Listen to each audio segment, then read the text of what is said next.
अस्सलाम वालेकुम। मेरे रीडर्स एंड लिसनर्स आप सब कैसे हैं? मैं अल्लाह ताला के यहाँ पुरुमीद हूँ कि आप लोग अपनी फैमिलीज़ के साथ जहाँ-जहाँ भी आबाद होंगे, खुश होंगे। आप अपनी सेहत का, अपनी फैमिलीज़ की सेहत का बहुत ज़्यादा ख़्याल रख रहे होंगे। अल्लाह ताला आपको हर आफ़त और हर मुसीबत से महफ़ूज़ रखे। आप लोग अपना और अपनी फैमिलीज़ का बहुत ज़्यादा ख़्याल रखिएगा। नोवेल क्रिएशन के प्लेटफ़ॉर्म पर आप सब सुन रहे हैं, नमरा अहमद का लिखा हुआ है एक खूबसूरत रोमांटिक नोवेल जन्नत के पत्ते। आइए शुरू करते हैं। वो हर तस्वीर के बाद ज़रा मुख्तलिफ अंदाज में खड़ी हो जाती और चेहरे पे मासूमियत तारी किए कभी आंखों को पटपटाती, कभी थोड़ी गले हाथ रखती, कभी मुस्कुराती, कभी नाक सिकुड़ती। शायद एक दो सयाह इसकी तस्वीर बनाने रुके होंगे तो देखा देखी मजमा लग गया होगा। वो और डीजे भी फौरन अपने कैमरे निकाल कर तस्वीरें बनाने खड़ी हो गई। इस बच्ची के पोज इतने प्यारे थे कि तस्वीरें बना बना कर भी इनका दिल नहीं भर रहा था। थोड़ी देर बाद हया ने लम्हे भर का तवक्कुफ करते उठाया तो देखा जहान साथ ही खड़ा लब भींचे कदरे नागवारी से ये सारा मंजर देख रहा था। वो शाने उचकाकर फिर से सयाहों के जमगट्ठे में घिरी बच्ची की तरफ मतवज्जो हो गई। यार, उम्र देखो इसकी और एक्शन कैसे मार रही है। डीजे हंसते हुए तस्वीरें खींच रही थी। दफातन मजमा को चीर कर एक लड़की आगे बढ़ती दिखाई दी। उसने लंबे स्कर्ट और खुले स्वेटर के ऊपर भूरा सा सादा स्कार्फ चेहरे के गिर्द लपेट रखा था। इसकी रंगत सुनहरी थी और आंखें भूरी सबस। वो 16-17 बरस की लगती थी। बाई कोहनी पर उसने एक टोकरी डाल रखी थी जिसमें जंगली फूल थे। वो माथे पे तेवरियां लिए आगे बढ़ी और सख्ती से इस बच्ची का बाजू पकड़ा। बच्ची घबरा कर पलटी और जैसे ही इस लड़की को देखा इसके लबों से होले से निकला, आयशे गुल। जवाबन वो बुरी सब्ज आंखों वाली लड़की तुर्क में गुस्से से कुछ कहती हुई इसका बाजू पकड़कर मजमे में से रास्ता बनाकर इसको ले जाने लगी। वो तुर्क में जो कह रही थी वो ऐसा था कि स्याह फौरन पीछे हटने लगे। रेड कारपेट शो खत्म हो गया था। बच्ची अब मज़ाहमत करती चिड़चिड़ेपन से कुछ कह रही थी। वो लड़की जिसका नाम शायद आयशे गुल था मुसलसल बोलती हुई इसे लेकर जा रही थी। इसकी बुरी आंखों में गुस्सा भी था और दुख भी और शायद नमी भी। हया गर्दन मोड़कर इनको जाते देखती रही। आओ, तुम्हें अपना बबू कदा दिखाता हूँ। जहान की आवाज़ पे वो चौंकी, फिर हफीफ सा सर झटक कर इसके साथ आगे बढ़ गई।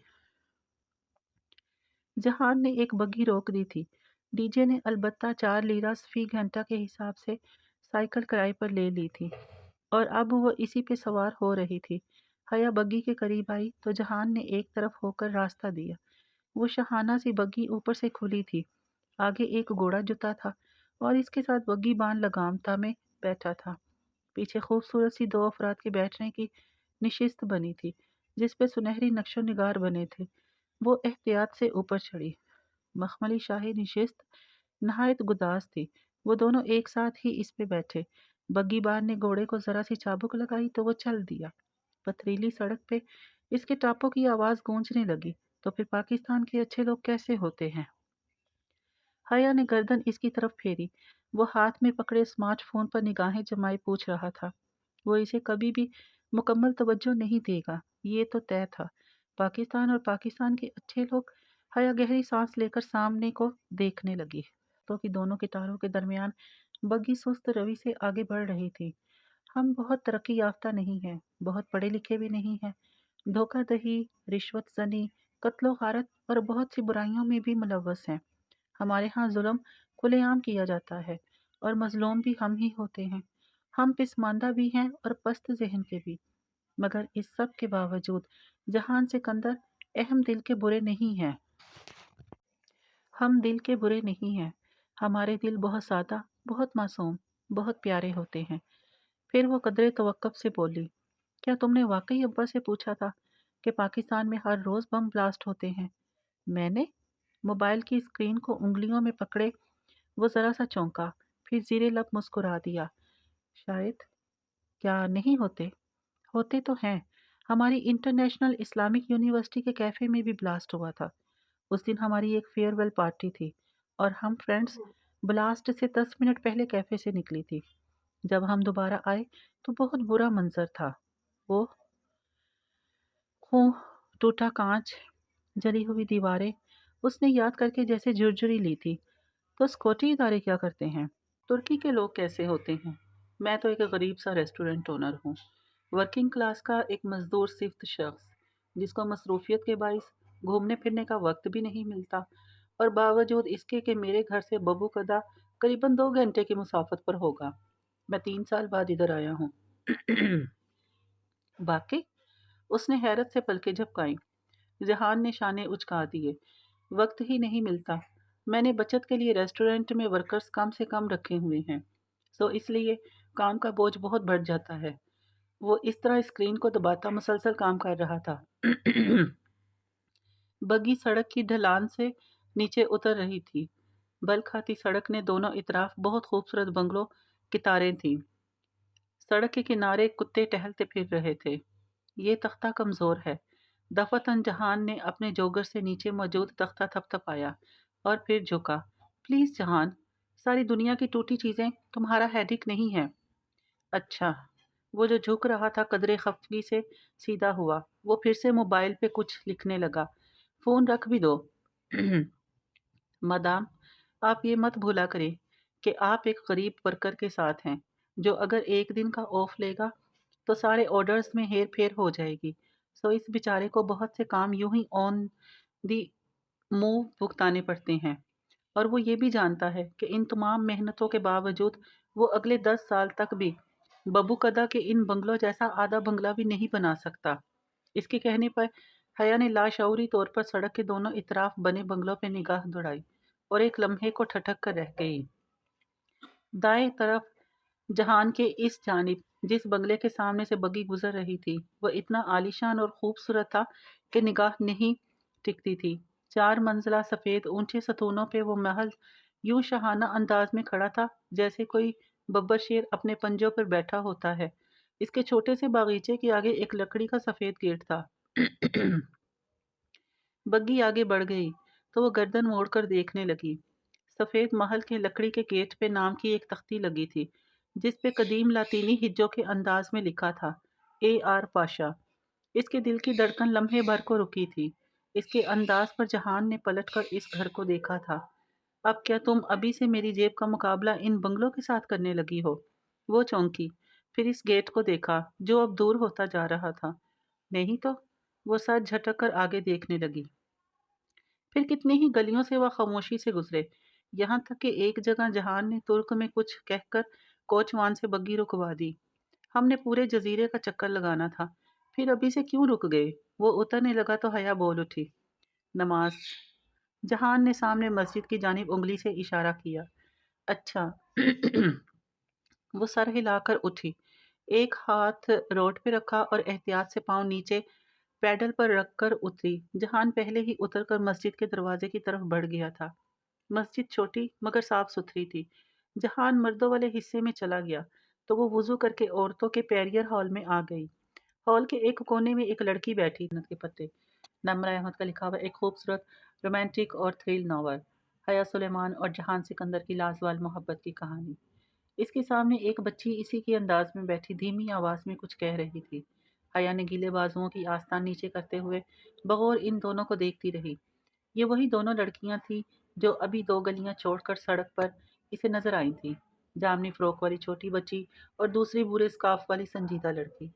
بچی منت بھرے شکایتی انداز میں اس لڑکی کے گھٹنے کو جھنجھوڑتی کچھ کہے جا رہی تھی، مگر وہ لڑکی، جس کا نام شاید عائشہ گل تھا، نفی میں سر ہلاتی گویا مسلسل اس کی تردید کیے جا رہی تھی۔ وہ دونوں دھیمی آواز میں باتیں کر رہی تھی۔ حیا سٹول کو چہرے کے گرد لپیٹتے ہوئے ان دونوں کو دیکھے گئی۔ انہوں نے اسے نہیں دیکھا تھا، شاید وہ آپس میں مشغول تھیں۔ وہ جب نماز پڑھ کر اٹھی تو دیکھا وہ بچی ابھی تک اس لڑکی کو منا رہی تھی اور شاید اپنی کوشش میں کامیاب نہیں ہو رہی تھی۔ اس کی آواز دھیمی اور زبان انجان تھی، مگر کبھی کبھی وہ بے بسی بھرے انداز میں چیخ کر ذرا زور سے عائشہ گل پلیز کہہ اٹھتی تو حیا کو سنائی دے دیتا۔ ایک آخری نگاہ ان دونوں پہ ڈال کر وہ باہر آ گئی۔ مسجد کے برآمدے میں وہ تنہا نماز پڑھ رہا تھا۔ حیا ننگے پاؤں چلتی ہوئی برآمدے تک آئی اور ستون کے ساتھ ٹیک لگا کے کھڑی ہو گئی۔ ہوا سے اس کا سر پہ لیا سٹول سر کی پشت تک پھسل گیا تھا۔ سامنے چند قدم کے فاصلے پر وہ سجدے میں جھکا تھا۔ नीली जीन्स और ऊपर स्याह स्वेटर, जहान सिकंदर का महसूस लापरवाह सा हुलिया। वह एक मुस्कुराहट के साथ सर सतून से टिकाए इसे देखे गई। वो अब सजदे से उठकर तशक्खुद में बैठ रहा था। हर काम फुर्ती से करने वाला जहान सिकंदर की नमाज बहुत ठहरी हुई और पुरसकून थी। वो चूंकि इससे ज़रा पीछे खड़ी थी, तो यहाँ से इसका सिर्फ हल्का रुख ही नजर आता था। गर्दन की पुश्त और चेहरे का ज़रा सा दायां हिस्सा, वो गर्दन झुकाए तशख्खुद पड़ रहा था। फिर उसने दाएं रुख सलाम के लिए गर्दन मोड़ दी तो हया को बिल आखिर इसका चेहरा नजर आ गया। वजीर लब मुस्कुराते इसे देखे गई। दूसरी जानिब सलाम फेर कर उसने दोनों हाथ दुआ के लिए उठाए। चंद लम्हे यूं ही बैठा दुआ मांगता रहा। फिर एक गहरी सांस लेकर हाथ चेहरे पर फेरता वो खड़ा हुआ। वो वापस मुड़ा तो इसे सतून के साथ खड़े देखकर मुस्कुराया। तुम इंतजार कर रही थी? वो जरा सा मुस्कुरा कर कहता इसकी तरफ आया तो हया ने इस बात में सर हिला दिया। वो दोनों साथ ही बाहर आए थे। जहान चौखट पर जब वो झुक कर जोगर पहन रहा था तो हया ने इसे पुकारा। हूँ, तुम मजबी हो? थोड़ा बहुत। वो तस्मा बांध रहा था। लगते नहीं हो। तस्मे की गिरा लगाती उसकी उंगलियां थमी। उसने सर उठाकर कदरे नासमझी से हया को देख। वो तो मुझे नहीं पता। वैसे तुमने दुआ में क्या मांगा? मैंने जिंदगी मांगी। वो तस्मा बंद करके उठ खड़ा हुआ। जिंदगी? हया ने इसका चेहरा देखते हुए दोहराया। वो अब आदतन स्वेटर की आस्तीन ने मोड़ रहा था। इंसान वही चीज मांगता है जिसकी इसको कमी लगती है। सो मैं हमेशा जिंदगी मांगता हूँ। अगर जिंदगी है तो सब खूबसूरत है, नहीं है तो सब अंधेरा है। वो दोनों सड़क के किनारे साथ साथ चलने लगे थे। खूबसूरती क्या होती है जहान? बबू कदा की एक सर्द हवा इसके बाल फिर से उड़ाने लगी थी। शॉल सर से फिसलकर अब गर्दन के पीछे अटक गई थी। और जब अपने बिखरते बाल दोनों हाथों में समेटते हुए उसने ये सवाल पूछा था, तो शदीद ख्वाहिश के बावजूद वो जानती थी कि वो खूबसूरती हया सुलेमान की आंखें हैं। जैसे कोई बात नहीं कहेगा, मगर जो उसने कहा वो हया सुलेमान के लिए कतन गैर मुतवक्के थी। अली करामत की माँ? क्या? उसने नासमझी से जहान को देखा। वो सामने देखते हुए कदम उठा रहा था। मेरे लिए खूबसूरती अली करामत की माँ पे ख़त्म हो जाती है। अली करामत मेरा एक स्कूल फेलो था। एक दफ़ा मैं इसके घर गया था, तब मैंने इसकी माँ को देखा था। वो बहुत खूबसूरत खातून थी। वो डॉक्टर थी और इस वक्त हस्पताल से आई थी। वो थकी हुई थी और तब किचन में खड़ी टिशू से अपना चेहरा थपथपा रही थी। हया, वो चेहरा इतना मुकद्दस, इतना खूबसूरत था कि मैं बयान नहीं कर सकता। इसकी बात पे वो चंद लम्हे के लिए इसे खामोशी से देखती गई। वो तुर्क थी या पाकिस्तानी? बहुत देर बाद वो बोली। वो स्याह फाम थी, खालिस स्याह फाम।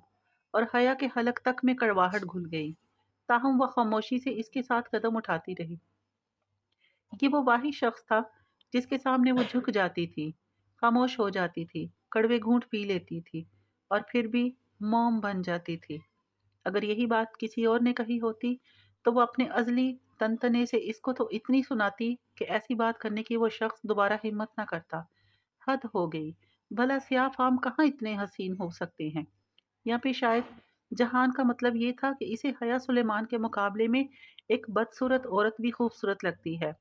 वो जिंदगी में पहली दफा किसी बदसूरत औरत को सोचकर हसद का शिकार हुई थी, मगर चुप रही। दोपहर डलने लगी थी तो वो वापसी की तैयारी करने लगे। बबू कदा जजीरे की गलियों में चल चल कर अब इसके पांव दुखने लगे थे। डीजे वापसी पर फिर से बालकोनी में खड़े होने के लिए कतई राजी नहीं थी और इसका पूरा इरादा फेरी में घुसकर चाहे प्यार से चाहे लड़ झगड़ कर मगर बैठने के लिए निशिस्त ढूंढने का था। जहान को टिकट लेने में खासी देर लग गई। 5 बजे वाली फेरी शाम की आखिरी फेरी थी। तो स्याहों का सारा हजूम टिकट की खिड़की के आगे मौजूद था।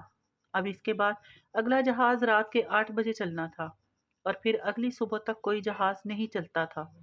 जो रह गया वो जजीरे पे रात बसर करे या फिर तैर कर वापस जाए। अगर तुम दोनों इसी रफ्तार से चलती रही तो फेरी निकल जाएगी और तुम्हें वाकई तैर कर वापस जाना पड़ेगा। वो इन दोनों की सुस्त रवि पर खासा झुंझला कर बोला था। जवाबन वो कदरे खिफत से जरा तेज चलने लगी। बंदरगाह खिंचाखच स्याहों से भरी हुई थी। वो तीनों इस रश में बमुश्किल रास्ता बनाते आगे बढ़ रहे थे। जहान आगे था और वो दोनों पीछे। इसे अब अपने रेस्टोरेंट की फिक्र होने लगी थी। प्रॉपर्टी की मालका ने आकर फिर से कोई हंगामा किया था। जहान इसे इस सारे मामले पर कदरे परेशान और मुतासिफ लगा था। गो के वो तासुरात छुपाने की मुकम्मल कोशिश कर रहा था, मगर वो इसका हर रंग अब पहचानने लगी थी। वो तीनों फेरी की तरफ जाते बोर्ड की जानिब बढ़ रहे थे, जब किसी ने हया को कोहनी को जरा सा छुआ। मादाम, मादाम, वो ठठक कर रुकी और गर्दन मोड़ी। पड़ा था, वो कोई ठेले वाला था। उसने गर्दन के गिर्द और दोनों हाथों में बहुत से हार और मोतियों की लड़ियां डोरियों में बांधकर उठाई हुई थी, और अब वो लड़ियों का एक गुच्छा हया के चेहरे के सामने करके दिखाता तरगीब दिलाने की कोशिश कर रहा था। वो कभी रुकती, वो कभी ना रुकती, मगर वो मोती और इनकी चमक इतनी खूबसूरत थी कि इसे ठहरना ही पड़ा। वो बेइख्तियार वो लड़ियां उंगलियों में उठाकर उलट पुलट कर देखने लगी। वो बालों में पिरोने वाली लड़ियां थीं, और इतनी हसीन थी कि चंद लम्हों के लिए वो लंबे बालों की दीवानी लड़की इर्द गिर्द को फरामोश कर बैठी। हया, हया। जहान दूर से इसे आवाजें दे रहा था। उसने सर उठाकर देखा। जहान और डीजे फेरी के तख्ते पर चढ़ चुके थे, और अब झुंझलाहट भरी कोफ्त से इसे बुला रहे थे। एक मिनट, वो अंगिश्ते शहादत उठाकर इनको रुकने का इशारा करती पलट कर जल्दी जल्दी लड़ियां देखने लगी। How much? उसने दो लड़ियां अलग करके पूछा। 10 लीरा, 10 लीरा। ये तो बहुत ज्यादा है। उसने खफगी से बच्चे को देखा। पीछे जहान इसे नागवारी भरे अंदाज में फिर से आवाज दे रहा था, रही हूँ। उसने इनको मुतमिन करने के लिए जाने का इशारा किया। इन तक आवाज शायद पहुंच गई थी। तब ही वो दोनों सर हिलाकर मुड़े और फेरी के अंदरूनी रास्ते की जानिब बढ़ गए। फेरी निकलने में अभी 3 मिनट थे, और वो इन 3 मिनटों को जाया नहीं करना चाहती थी। 7 लीरा, उसने खत्मी अंदाज में लड़के को कहा, और पैसे निकालने के लिए सुनहरे क्लच को खोला। इससे कबल कि वो नोट निकालती, लड़के ने एकदम परस झपटा और भाग खड़ा हुआ। लम्हे भर को इसे समझ नहीं आई कि हुआ क्या है, और जब समझ आया तो वो, रुको, रुको, मेरा पर्स! वो चिल्लाती हुई इसके पीछे लपकी। जहान, डीजे, फेरी, इस अवतार में इसे सब भूल गया। लड़का फुर्ती से भागता जा रहा था। स्याह अफरा तफरी में फेरी की तरफ बढ़ रहे थे। किसी के पास तवज्जो करने को वक्त ना था। वो तेज कदमों से दौड़ती इस लड़के के पीछे आई। वो बाजार की तरफ मुड़ गया और अब एक गली के आइन वस्त में खड़ा था। हया जैसे ही भागती हुई इस गली में दाखिल हुई, लड़के ने चौंक कर इसे देखा और फिर से भाग खड़ा हुआ। रुको, रुको! वो गुस्से से चिल्लाती इसके पीछे दौड़ रही थी। लड़का खासा फुर्तीला लग रहा था, मगर वो इतना तेज नहीं भागता था। 3 गलियां अबूर करके वो इस रिहायशी इलाके में दाखिल हुआ और सरपट दौड़ता हुआ दाईं तरफ की कितार के बंगलों में से एक का गेट अबूर कर गया। वो हाँफती हुई इस गेट तक आई। गेट नीम हुआ था। लड़का अंदर ही कहीं गया था। दूर कहीं फेरी निकल चुकी है। डीजे और जहान जजीरे से चले गए थे, और वो इधर तन्हा ही रह गई थी। लेकिन ये वक्त वो सब सोचने का नहीं था। इसे अपना पर्स और पासपोर्ट वापस लेना था, हर सूरत। उसने एक लम्हे को इस नीम वा गेट को देखा, और फिर इसके पीछे खड़े इस आलीशान सफेद महल को, और फिर तेजी से अंदर आई। ये वही सफेद महल था जो उसने दोपहर में देखा था। छोटे से बागीचे में खामोशी छाई थी। शाम के पर्दे अब नीले पड़ रहे थे। वो बोलते सांस को हमवार करती, मुतजब्बब सी हल चलती बंगले के दाखिली दरवाजे तक आई, और बेल की तलाश में इधर उधर देखा। लकड़ी का ऊंचा मुनक्किश दरवाजा कदीम तर्ज का बना था, और इसके आसपास बेल नामी कोई शय ना थी। वो क्या करे? यूं मुंह उठाकर किसी के घर में कैसे घुस जाए? मगर वो भी तो इसी घर में छुपने की नीयत से दाखिल हुआ था। इसे बहरहाल अंदर जाना था। एक मुसम्मम इरादा करके उसने कंधे पे फिसलती शाल दुरुस्त की और दरवाजे का सुनहरी नॉब घुमाया।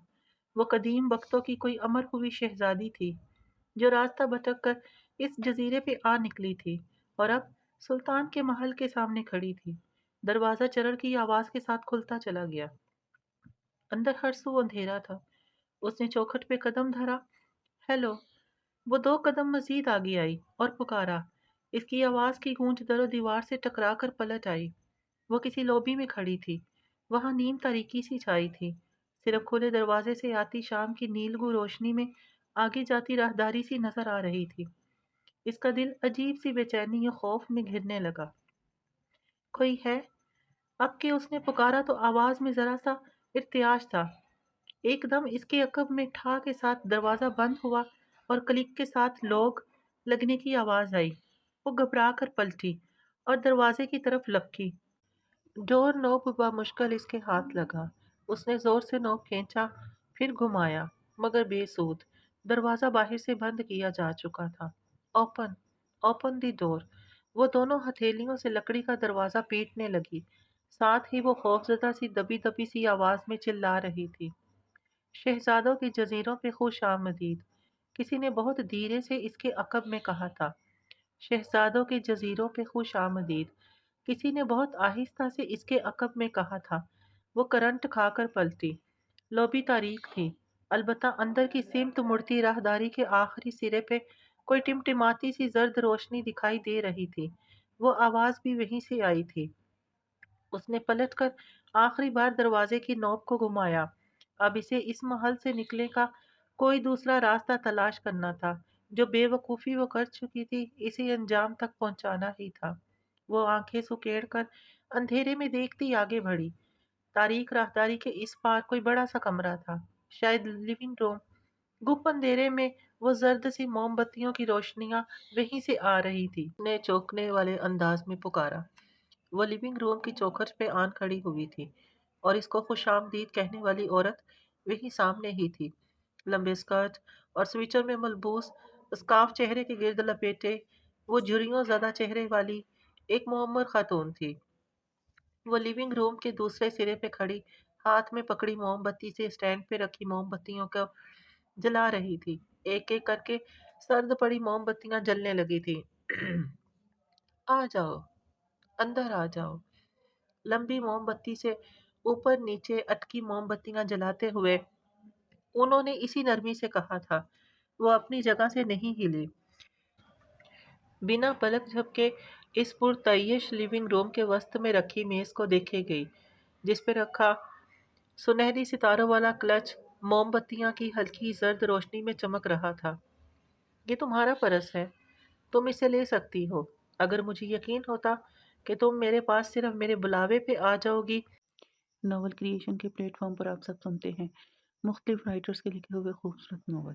اگر آپ کو میری آواز میں یہ سٹوریز پڑھنا، یہ ناولز پڑھنا اچھا لگتا ہے تو please please please like, share اور سبسکرائب ضرور کیا کیجیے۔ اور آپ نے اگر کوئی مزید ناول سننا ہے تو کمنٹ باکس میں کمنٹ ضرور کیا کیجیے۔ جزاک اللہ۔